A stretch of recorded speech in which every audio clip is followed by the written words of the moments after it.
Oke gitu ya. Eh, mungkin bagusnya kita gabung aja kali ya metode pertemuannya ya. Kadang pakai YouTube, kadang pakai Zoom gitu ya.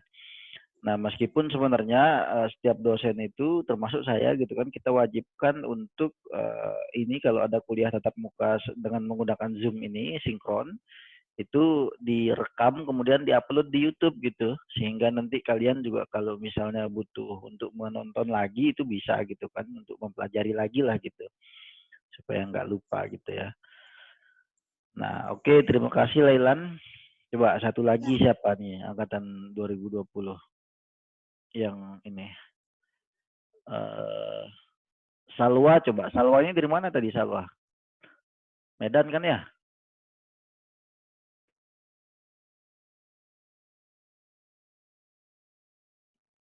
Halo Salwa Zebina.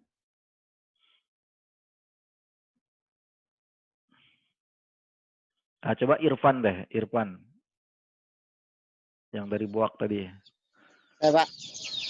Coba gimana menurutmu Pan?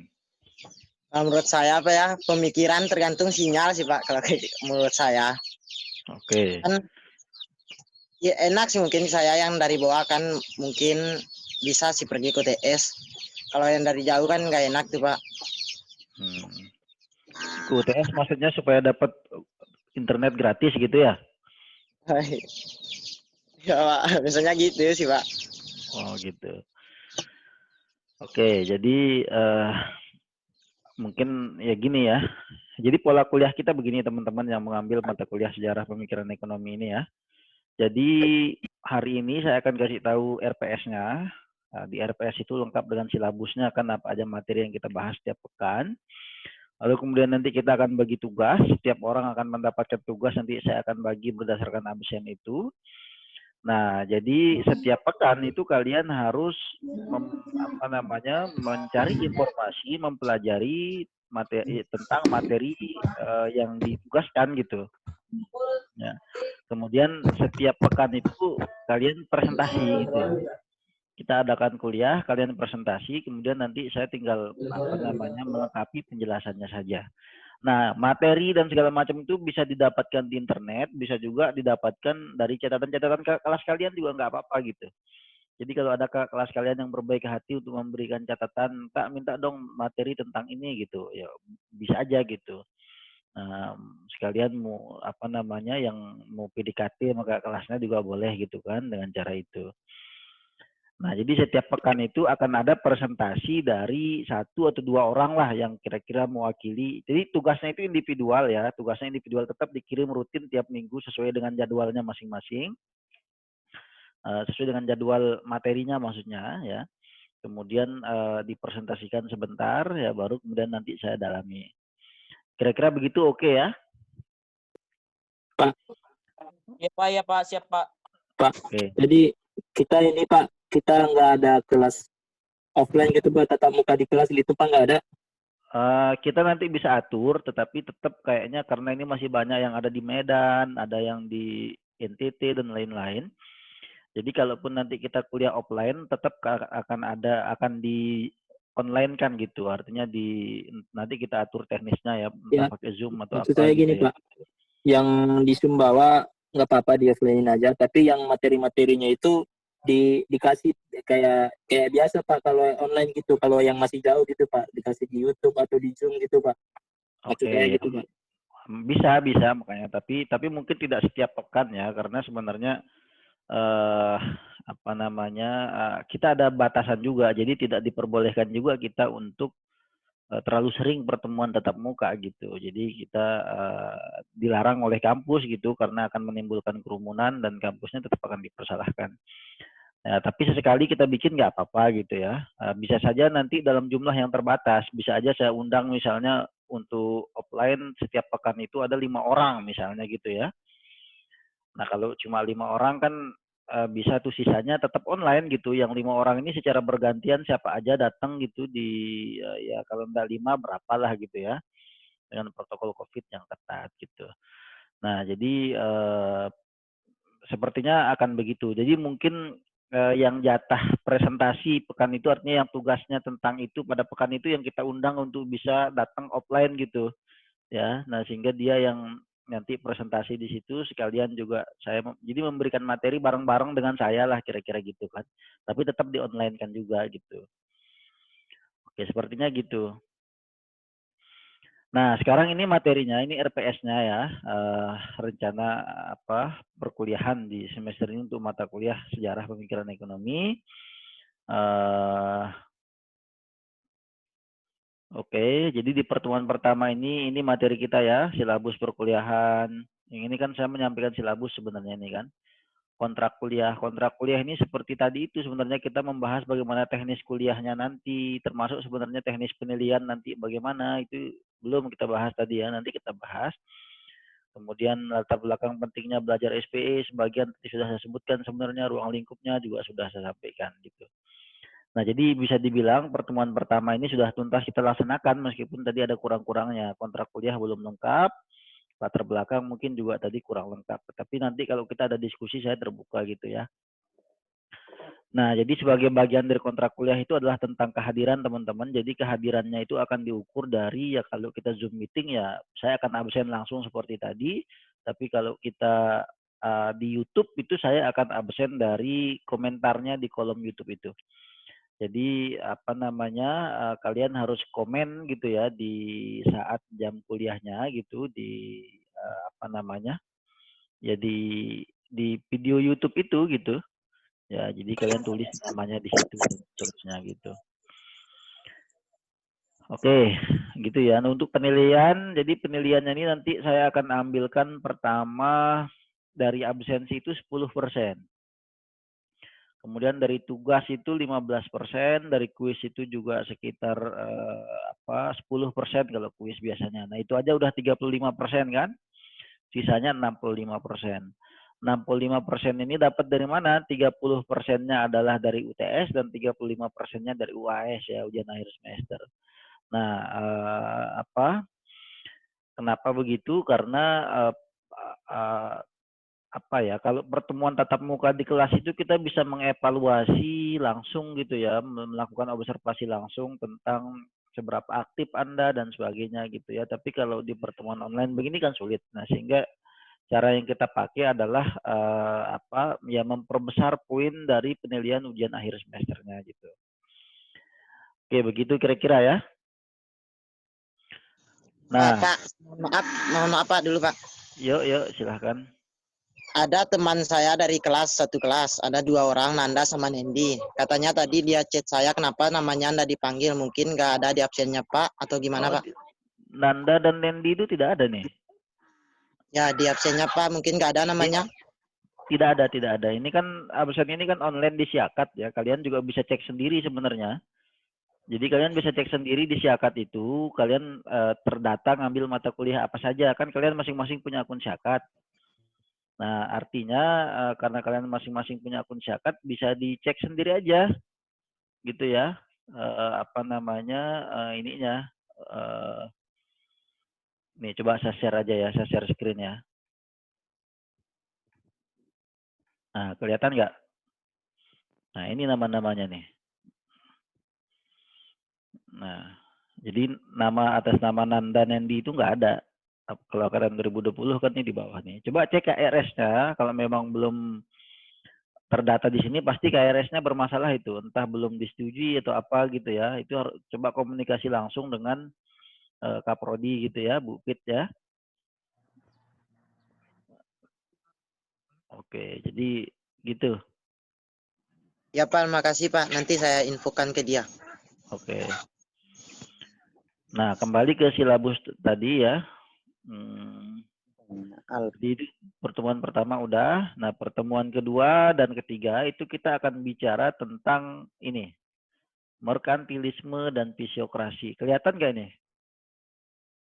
Kelihatan, Pak. Jadi pertemuan kedua dan ketiga artinya dalam 2 kali pertemuan ya. Nah, jadi ada satu pertemuan bicara tentang merkantilisme, ada satu pertemuan bicara tentang fisiokrasi. Nah, yang nanti kita akan bagi, ada di antara kalian yang bertugas untuk mencari tentang merkantilisme dan nanti dipresentasikan gitu ya. Ada yang bertugas tentang fisiokrasi juga nanti dipresentasikan pada waktunya gitu. Misalnya merkantilisme di pertemuan kedua, artinya minggu depan, ya. Yang fisiokrasi berarti minggu depannya lagi di pertemuan ketiga gitu loh, ya. Nah, apa aja yang harus dicari? Yang kalian cari itu ini. Pertama, latar belakang pemikirannya apa? Latar belakang pemikiran, kenapa muncul pemikiran merkantilisme itu? Kenapa muncul pemikiran fisiokrasi itu namanya latar belakang. Alasan dibalik munculnya sebuah pemikiran gitu. Ya. Kapan kejadiannya itu waktu gitu ya. Kemudian siapa tokoh-tokohnya? Orang-orang yang memperkenalkan gagasan itu ya. Orang-orang yang menyebarkan gagasan itu siapa ya? Itu yang kalian jelaskan. Ini sebenarnya kalian cari di internet, di buku-buku juga banyak ya.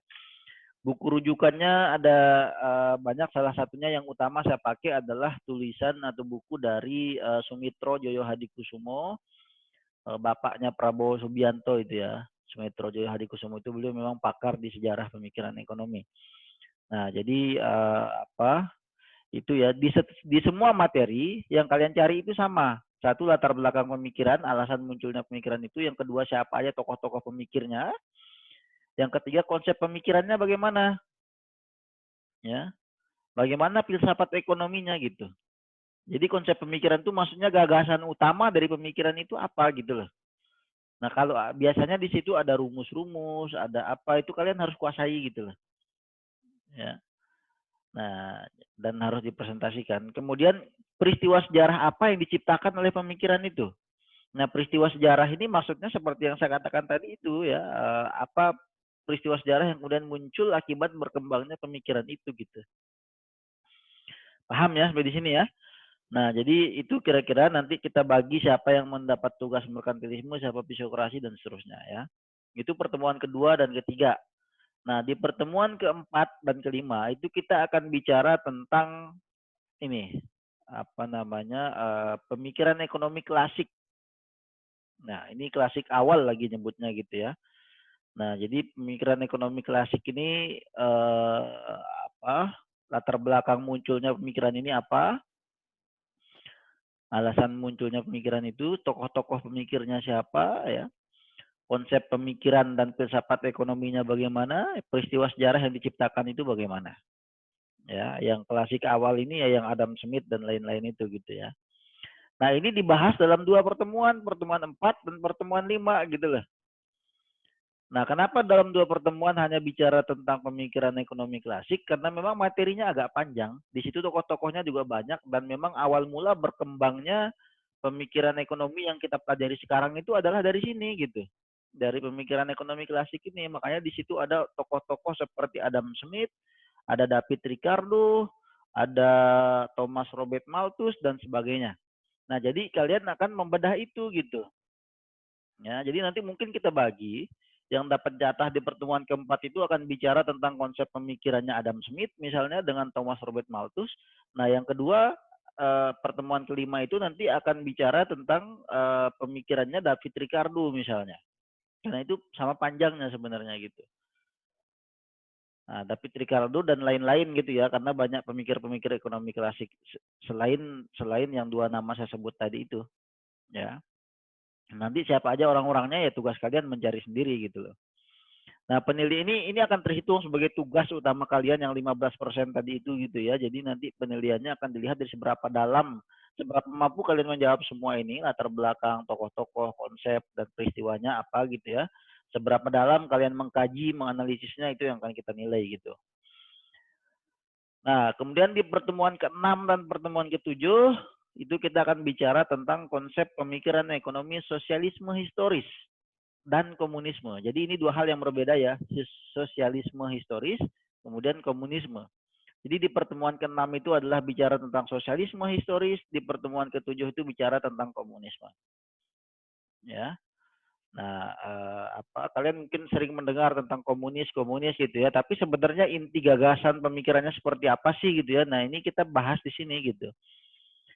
Nah, jadi sama seperti tadi yang kalian cari tahu adalah nanti latar belakang munculnya pemikiran itu, kemudian konsep pemikirannya bagaimana gitu ya, pemikir-pemikirnya, tokoh-tokohnya siapa gitu ya, peristiwa sejarah yang diciptakan apa. Jadi dalam semua materi itu yang dicari sebenarnya sama.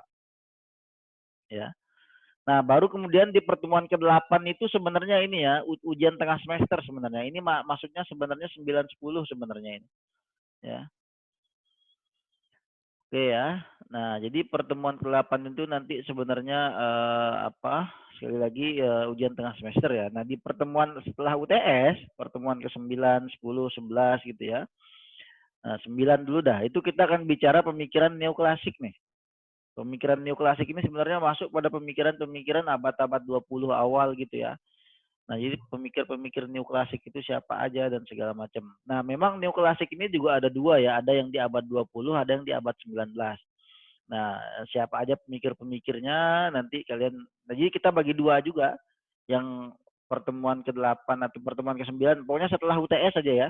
Itu yang pertama adalah pemikiran neoklasik pada abad 19 akhir itu abad 19 akhir 1800-an sekian.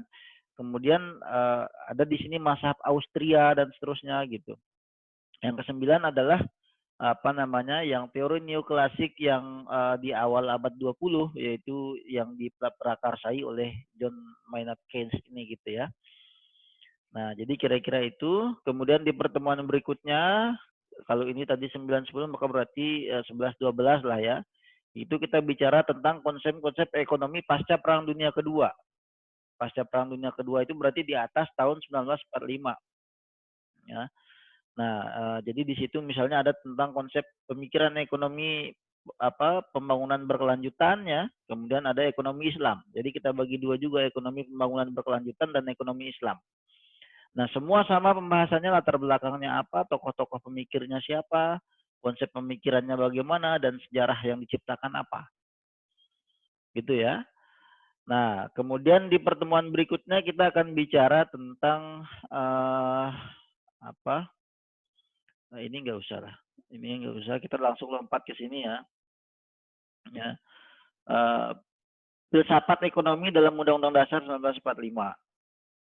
Jadi ini kita bicara tentang konsep ekonomi yang dianut di bangsa kita gitu ya, atau fakta-fakta sejarah ekonomi bangsa kita gitu ya. Nah, dualisme ekonomi, kemudian ada konsep ekonomi Pancasila, ekonomi kerakyatan itu yang seperti apa dan seterusnya.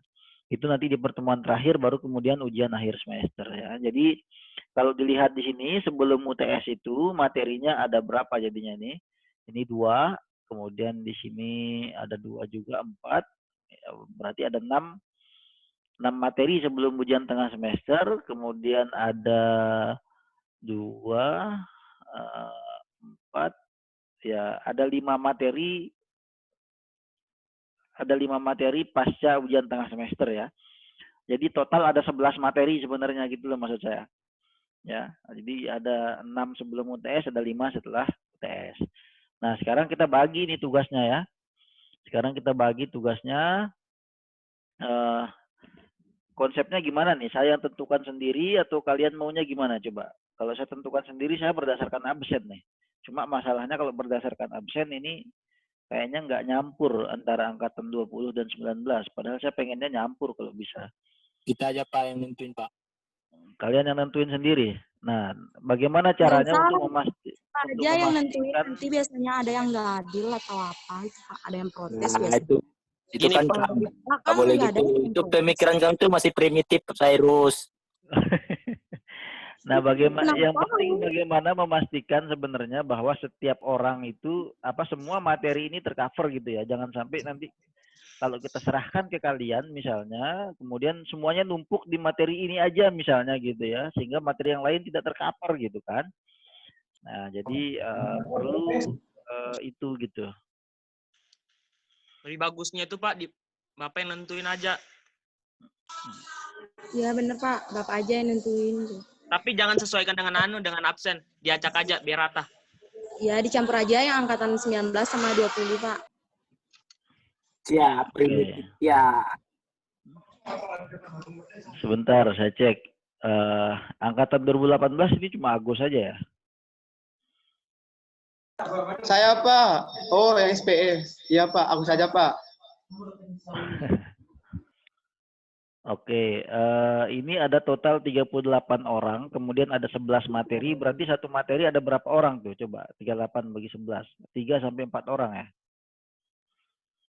Ada yang 3, ada yang 4 gitu kan ya dalam satu materi ya. Nah, saya ingin ini dulu, coba di mata kuliah sejarah pemikiran ekonomi ini kalian mau tunjuk siapa sebagai koordinator kelas supaya nanti ada yang bertanggung jawab untuk urusan apa-apanya gitu ya, termasuk komunikasi dengan saya, termasuk juga untuk mengabari orang-orang yang tidak hadir dalam pertemuan kita kan harus dikasih tahu juga nih. Nah, jadi bagusnya gimana? Coba tunjuk seorang koordinator dulu siapa coba? Kalian Fadli, usulkan Pak. siapa? Fadli Pakpahan. Oke, ada usulan lain selain Fadli? Fadli, Fairuz, terus ada lagi? Agus, Ramayu. nah, Ramayu nggak ngambil mata kuliah. Bukan sejarah pemikiran Kemayu. Kak Agus aja yang masuk. Kalau gitu Pak Kak Agus. Kak Agus, Pak. Kak Agus deh Pak, Oke. Kak Agus lebih tua. Oke, jadi ada 3 calon yang muncul, 1 Agus, 2 Fairuz, 3 Fadli Raja Pakpahan ya. Nah dari 3 nama ini kecenderungannya kalian pilih yang mana? Coba saya akan secara acak untuk meminta pendapat secara acak ya. Pertama Rini, coba Rini mana Rini? Pendapatmu siapa dari 3 nama itu Rini? Agus Pak Kak Agus yang pasti. Agus. Kemudian Asma Takia, pendapatmu siapa Asma? Kak Agus aja, Pak. Agus. Risma Suci Anggraini, pendapatmu siapa? Kak Agus, Pak. Fadli Raja Pakpahan, menurutmu siapa? Saya dong, Pak. Kak Masuk Agus, sana? Agus. Enggak, menurut Fadli siapa yang cocok menjadi koordinator kelas ini? Saya, Pak. Oke, Fadli mengusulkan diri sendiri. Kemudian Misna, siapa kira-kira Misna?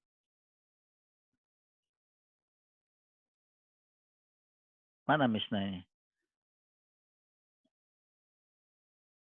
Oke, coba Sahdan Saputra.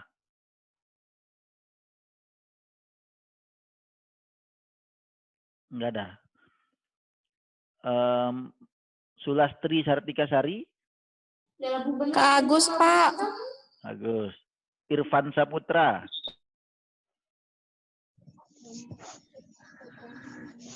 Irfan pilih siapa, Pan? Yang Kak Fadli dah Pak, Kak Fadli. Fadli. Kemudian Anirawati, pilih siapa Anirawati? Kak Agus, Kak. Pak. Kak Agus. Lailan Kodariah, pilih siapa? Kak Agus, Kak. Nah, terakhir Muhammad Ulul Azmi Harahap. Kak Agus Pak. Oke, jadi dari semua yang saya tanya ternyata sebagian besar Agus. Nah, gimana Agus? Kamu bersedia, Agus? Lagi mubes Pak, lagi mubes. Ih, gimana sih?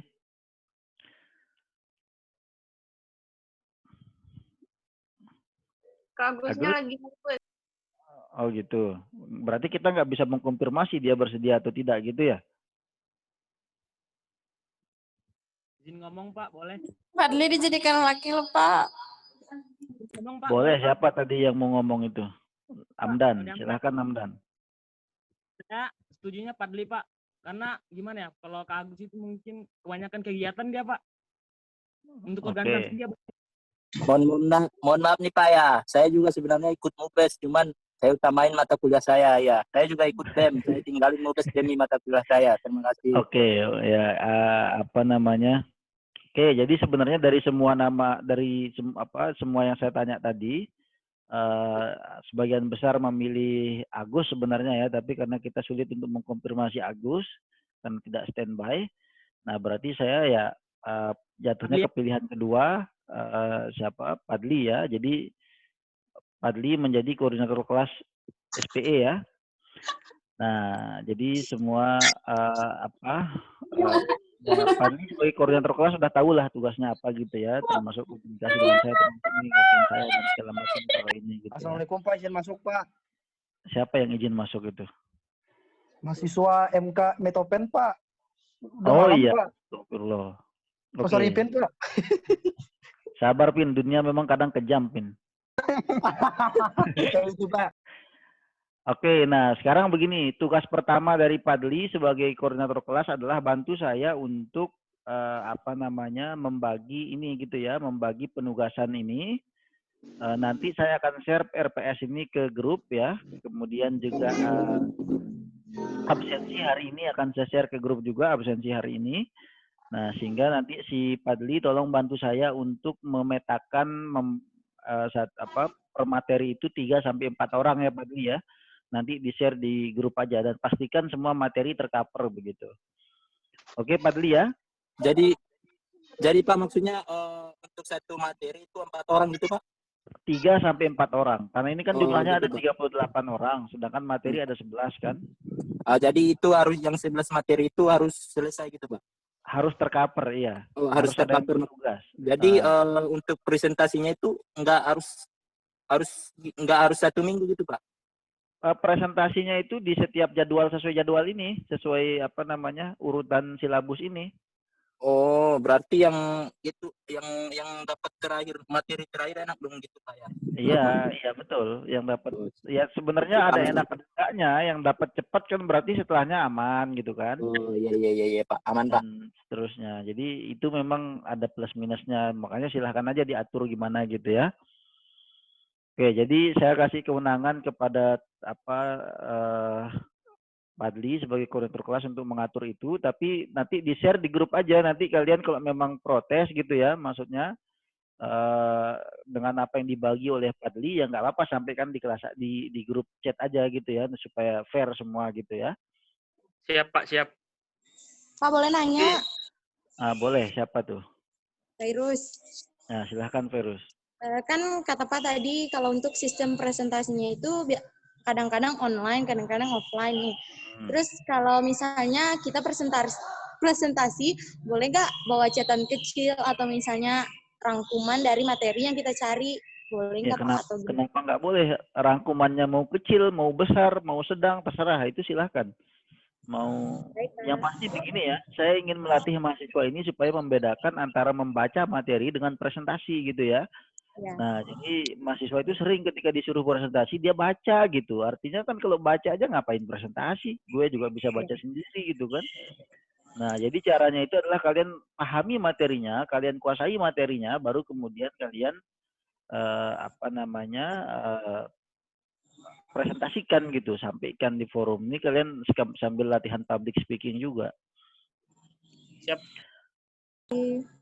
Oke, sip, beres ya. Soal mata kuliah SPE ya. Ada pertanyaan lagi nggak soal SPE ini? Tunggu Pak, soal pembagian ini harus campur Pak, harus ada 18 kan tinggal Kak Agus ya Pak ya? Iya, yang satu aja. Berarti ya. harus ada 18, 19, 20 gitu Pak?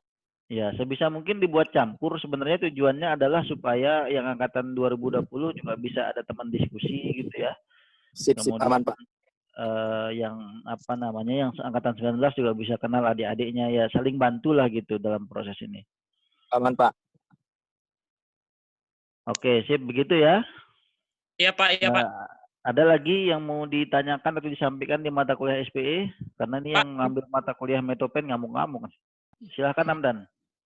Gini Pak, mengenai absen tadi Pak, soalnya tadi teman saya hubungin aku. Dia bilang, gimana, udah di absen belum? Soalnya tadi jaringannya jelek. Najia tadi Pak.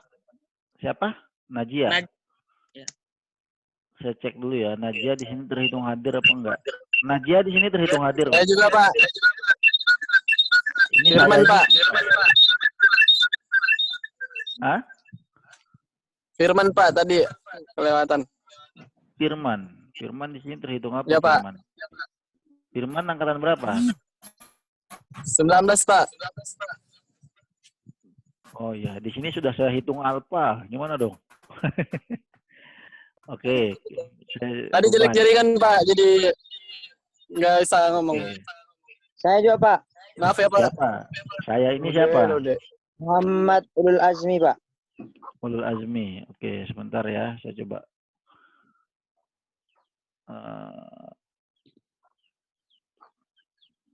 Firman. Firman